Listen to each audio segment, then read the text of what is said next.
So for the first time ever, I've now seen John Lennon on a British television appearance that I missed when it went out in 1969, and it happens to be here, and it's in colour.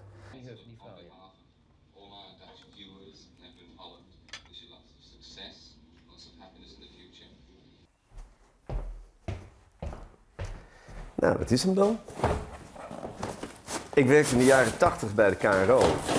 In die tijd kwamen er nog heel veel programma's op film binnen.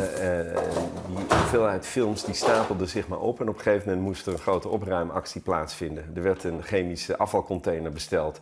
En er werd geselecteerd en alles wat men niet onmiddellijk wist van wie of wat het was, dat ging die container in.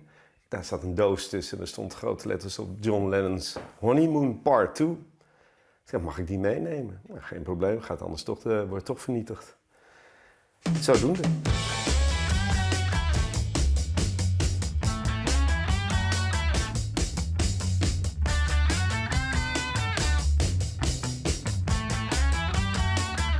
In niet minder dan het Amsterdamse Hilton Hotel brengen Beatle John Lennon en zijn nieuwe gemalin Yoko Ono een deel van hun wittebroodsweken door.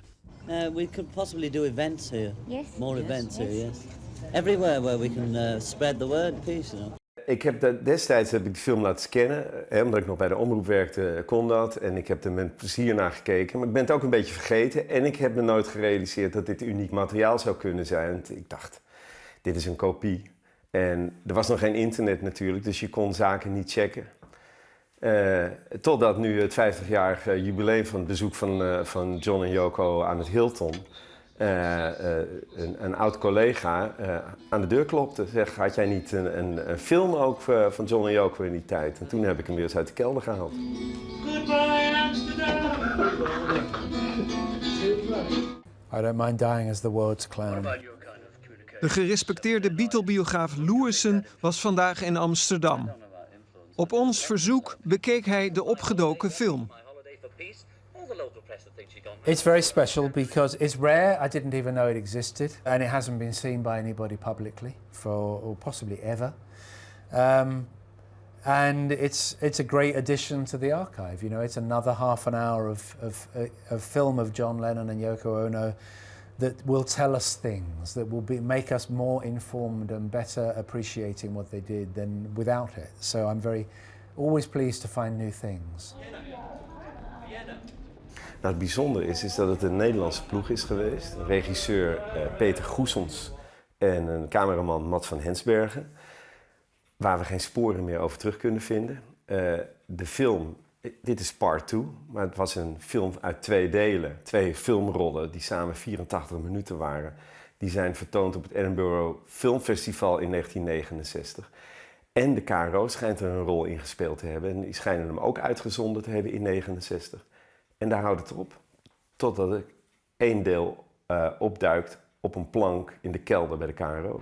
We welcome you aboard Bag Productions Airlines.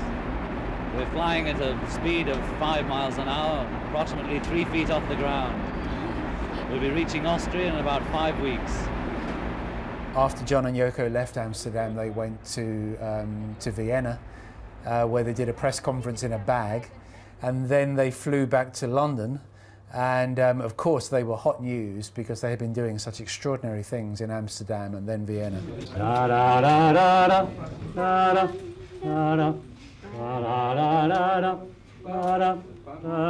Could you come out? No. Why not? Because this is a bag event, total communication. How long is your hair now? Aha, you have to guess. It's not important, it's only what I say that we're here for. Well, how could you prove that you are John Lennon? I don't have to, I'm here just to talk about peace, it doesn't matter who I am. When nobody was talking, you didn't know how they were. You didn't know if somebody was creeping up to knock you or somebody was trying to come under the table. And they appeared on a television programme with a British presenter called Eamon Andrews, Irish actually. And I knew that they did it. I have the detail of it, but the film was considered lost. And now I've just seen a part of it. I don't think it's all of it, but a part of it is on here. The best way for us was to hop into a bed in Amsterdam in the hotel. But other people, that maybe inspire them to do other stunts or whatever. Any Any guy Anybody anywhere can get publicity. can get publicity. I say, I'm growing my hair for peace. All those guys that even worked in bed, you know, brought the bed into work, anything like that. But if Mrs. Williams in Wigan said, before us or after us, I'm going to stay in bed for my holiday, 1 week of my holiday for peace, all the local press would think she'd gone mad and go around. She said, I'm doing it for peace. The word peace is enough, even to have it on the headlines.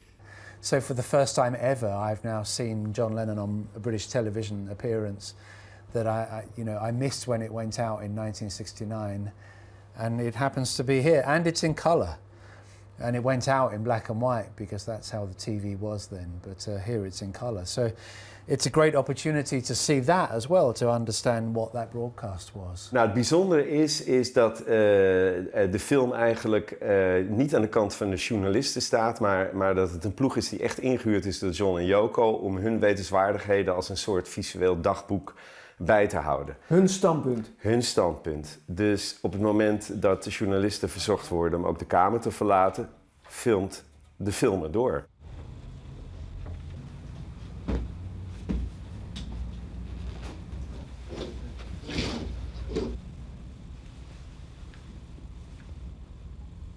Okay, good night.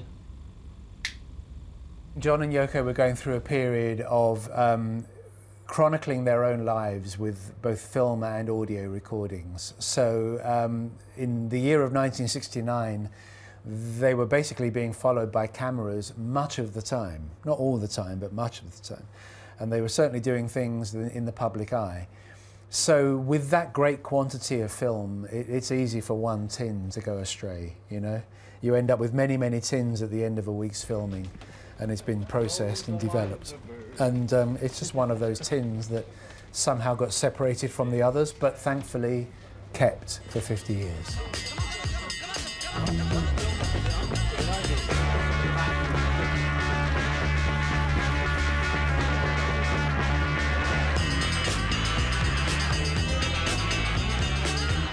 We're serious about the peace bit, you know. And as we said here in Amsterdam, the laughs, if we make people laugh, that's enough, you know.